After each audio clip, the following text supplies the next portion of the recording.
Hello, everybody. Welcome to the Event Industry News podcast. My name is James Dickson, wishing you a very good morning, afternoon, or evening, whenever or wherever you are tuning into today's podcast from. The podcast is brought to you by our sponsor, Engage, powered by D2I Systems, winner of Best Event Management Platform at the 2017 Event Technology Awards. To learn how Engage can make your business more profitable, visit d2isystems.com/engage, and welcome everybody to today's episode of the podcast. And unusually, I'm going to put very clearly into context when we're recording this podcast, and all will become relevant hopefully in the next few minutes as we introduce our guest and talk about today's topic. And we're recording this podcast first thing on a Monday morning. It's Monday the 10th of December. This podcast is going to be recorded first thing in the morning, then it's going to be published pretty much the same day. So you may be watching this the day that it goes up, Monday the 10th of December, or at some point this week. But having said all of that, let's introduce today's guest and find out what we're talking about, and hopefully that will become a little bit clearer why I mentioned that date. So we're joined today by Trevor Foley. Trevor is the Managing Director of TF Connect. Trevor, thanks very much for joining the podcast this morning. It's a pleasure. Thanks for having me. Now, tell us very briefly about TF Connect so that we can put into a little bit of context about your place and your role within the events industry. Sure. TF Connect is a business that came out, I guess, of my involvement with the AEO as chief executive there. Out of that came a whole range of things I used to do to support with organisers. I started as an organiser. I still see myself as a conference organiser, but my business has been overtaken by global headhunting. Some M&A work as well, a little bit of consultancy, event insurance. I connect people. Excellent. So there we go. So joining the dots, joining the professional dots within the events industry. Yep. Now, hopefully now things really start to become clear, because what the real reason that Trevor is on to today's podcast is to talk about an initiative that was set up a few years ago called Events for Namuwongo. Trevor, you're going to do a far better job of explaining this to me. Tell us about the initiative, how it was set up, why it was formed, and what it's hoping to do. Okay, very simply, a dear friend of mine, Chris Hughes, made a little bit of money a few years ago. He and his wife decided that they wanted to put it to a good cause, struggled to find a good cause. And Chris and I happened to meet each other for breakfast as he'd just flown back from Africa, having been to Uganda on a real, I guess, serendipitous meeting where he found a community of people that he decided to help by funding children to go to school. He went back to their community and was just shocked at the conditions they were living in. Told me about it over breakfast. We decided almost immediately that we'd go and ask the industry to set up a cause to raise money for these 20,000 people in a slum in Kampala, a little community called Namuwongo. And for those of you who may be a little bit geographically challenged, we're talking about the country of Uganda in pretty much is Central West Africa. Yep. Yep. And so this was set up, and this was set up then to, I suppose, like you said, serendipitously. There could have been any number of countries or regions or places that would certainly benefit from some charitable input and some donations to whichever cause they're going for. And like you said, this was serendipity that happened to put Chris in this particular part of the world, and him realise that there is something to do here. How long did it then take to really sort of get a good group of people together and I suppose convince people within the industry that this was a worthwhile cause? Well, it so happened that my global event summit that I used to run was taking place 2 weeks later. So I stood on stage, told people, Chris was on stage as well, talking to people about what he'd seen, and did people want to help? Did they want a cause for the industry? We didn't really have a charitable cause. A lot of hands went up, and we were off and running pretty damn quickly. It was an easy start, quite frankly.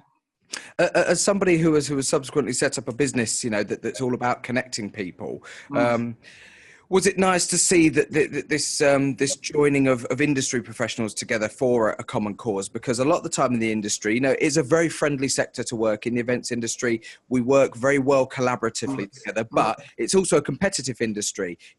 Multiple companies who work within the same sector doing the same thing are continually competing for the same business or the same contract. And you've now got something where people can share a common goal and almost put aside some of those professional differences or competitiveness. Has that been something that you've seen come out of this whole initiative?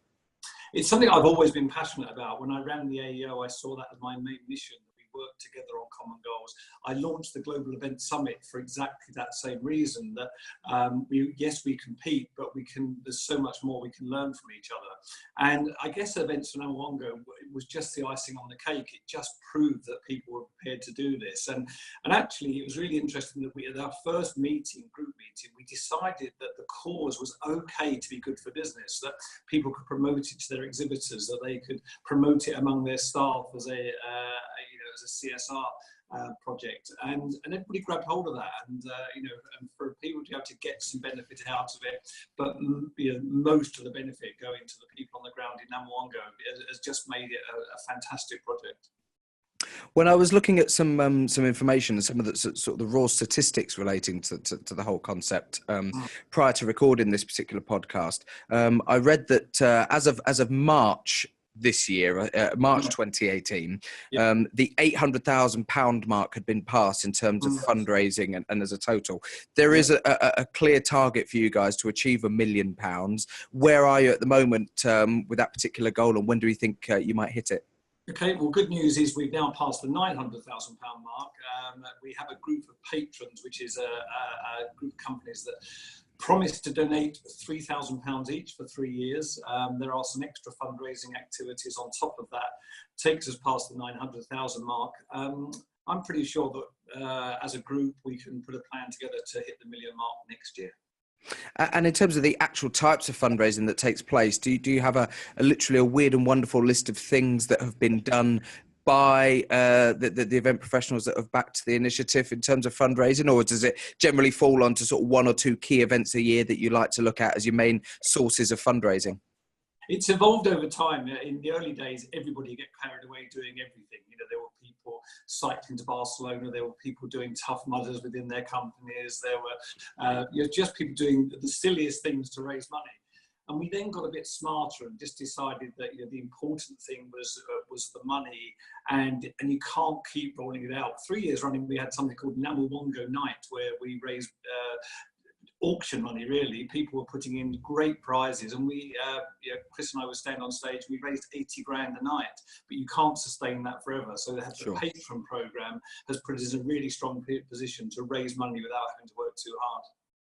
And having now put into context, hopefully for people, what the initiative is, what it's hoping to do, it now brings us to the reason why I clearly sort of said the date of when we're recording this and when it's going to be published.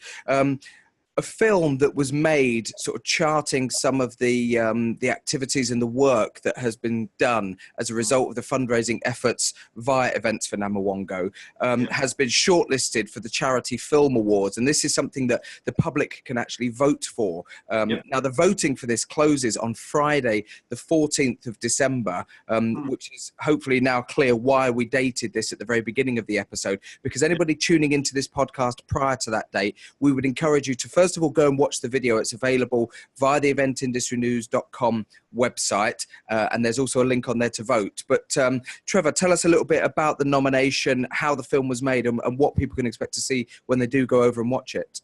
Okay, we took a camera crew out with us for the first two visits that we made out there. A company called Blonde Films. It was incredible. When we went back the second time, we almost didn't recognise where we were. The first time, for those who see the video, it's extraordinary to watch. There's sodden clothes everywhere, there's excrement everywhere, water, mess. And we went back and we struggled to actually get a lock on where we were standing, because the money goes so far in providing drainage, in clearing piles of rubbish, putting toilets in place. I mean, the £1 million, you just wouldn't believe how far that goes. So the film shows that beautifully. I encourage everybody to watch it, to feel good about this time of year and feel good about what the industry has done, because it's just so visible. And of course, on the one hand, you may, watch films like this, and I'm sure people have seen, films of this type before on the television and in media outlets for other initiatives that raise money for similar causes. And the objective for films like this, yes, it can be a bit distressing sometimes. Yes, it can be heartbreaking, but ultimately the objective for films like this is to be uplifting and show what a collective effort can actually achieve. Yeah, it is. And, you know, the film, I mean, I'd love people to circulate it within their businesses, you know, so that one, that everybody sees it, everybody sees what they've been part of. But yeah, but vote, you know, look at it and vote. Simple. There's nothing to be achieved other than just the PR, the awareness. It's showing people that the cause is still going. I get a lot of questions from people saying, "Are you still doing it?" Because we don't do the big hit items anymore, because we don't do the Namuwongo nights. People wonder whether the cause is still running, and we're still doing a brilliant job out there. One thing that I'd love to ask you, and you know, you're working yourself in the events industry, you're working through this initiative with other people who work in the events industry, and your professions are all about connecting people, bringing people together, logistics, getting things from A to B, setting things up. How challenging is it, or has it been, to actually translate those skills but do it in a country that's a long way away, that perhaps lacks some of the infrastructure and the day-to-day items that we rely on to do business here? How difficult has it been to actually get the money over there, set it up and put things in place? It's fair to say it hasn't been, because we've been really clear about what we were setting out to achieve. We had a board, we had a treasurer within that, Suzanne King, who's at Closer Still Media, who, you know, she's a Rottweiler with the money. We do not let a penny go out of our account without seeing a receipt, without knowing exactly where it's going. Nobody's driving Mercedes out there off the back of the money we've raised. You know, and the project is being looked at by other charities as a great model for how to do business. We floundered initially and then went to the community and just said, "What do you want?" And they started off by saying, "We want spades, we want overalls, we want boots," because we want to start doing the work ourselves. And that really kicked the campaign off by spending very little money, giving people the ability to help themselves. And how often is somebody from the board, if you will, able to actually go out there and visit there and see the work that's being done? We've made 4 visits. We're overdue a visit. We haven't been for a couple of years, and I'm really keen to get one going next year. And there's certainly a few people in the industry that are very up for going. You know, we can take 5, 6, 7 people, and if anybody wants to go, then it's a brilliant, life-changing thing to do. And James, what I'd like to come on to talk about is just the impact it's had on the people over there. You know, these are people like you and I that just live in the most awful conditions, and we call it a 5-star slum, which is because we have made improvements over there, but life is incredibly tough. And just to sort of recap, the film that was made about those initial visits is available to watch via eventindustrynews.com. There's a nice big page dedicated to this, so people can go and watch the film straight away. But more importantly, as I said, we're recording this on Monday, the 10th of December. Voting for the Charity Film Awards closes on Friday, the 14th of December 2018. Please, we urge you, go over, watch the film, click the link, vote for these guys. They're doing great work. This is joining lots and lots of people together in the industry to do some fantastic work for a very, very worthwhile cause. And we're delighted to be able to support it. And we thank Trevor for coming on to the podcast to talk about it. Anything else to add, Trevor? Stuff that's going to be coming up in 2019? Do we have any key event dates yet? Or is it very much still a bit of a blank canvas and you're going to be working on the fundraising for next year as and when it is available to do so? We've just raised the last batch of funding from the patrons, and we will gather early next year, get the board together again, and just see what we can do next year. We'll come up with something. I think the thing to close with, particularly being December, is that the community have told us that we have created a legacy that will last for generations to come, and you can't ask for much more than that.